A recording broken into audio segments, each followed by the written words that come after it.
Sige na nga. Megan, ano pipili? Teka lang, alam mo ba? Sabi ng Ofalsa family, favorite daw yung blind corner sila Vivian and Kokoy ng Bulacan. Oy, thank you. Sabi rin ng mga kaibigan natin from UAE, mga taga Doha, binabati ko kayo dahil sabi Pero nila, syempre, hindi ko sa kanila maiaalay ang blind corner na ito. Kasi gusto ko iaalay ito kay DJ Mo Twister. Oo. DJ Mo, para po ito sa'yo. Ang blind item na ito kasi duwag ako kaya iba-blind ko na lang. Pero alam nyo ba na hindi pa rin tapos ang mga issue ng mga booking na yan, lalo na sa mga kilalang artista. Recently lang, syempre mataas ang market value dahil sikat na siya. True. 2 aktor ang involved dito sa mga booking na to. Isang bading na government official ang may kinausap na isang bugalo. Dahil gusto na niya magpa-book uli sa isang kilalang aktor.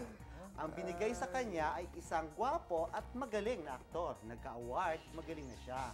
So, ang usapan nila makikita doon sa coffee shop ng isang kilalang sikat at sosyal na hotel.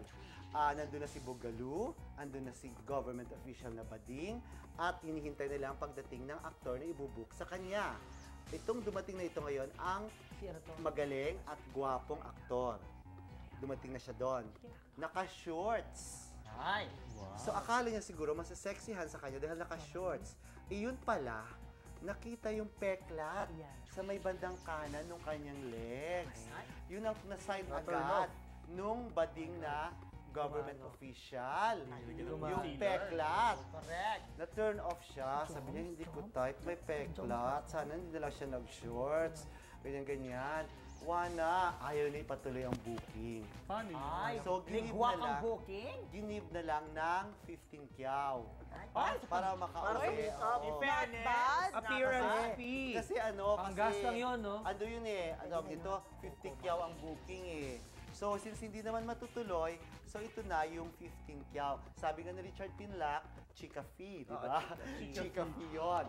Yung 15 kyaw. Pinauwi siya, pero may baon na siya. May bit-bit na siyang 15 kyaw. Sabi niya, medyo nairita na yung banding na government official dahil hindi nga siya nakapag-booking, hindi nga nakabook. Ay, huwag kang mag-alala. Sabi ganun, may tatawagan ako, alam ko wala siyang taping ngayon.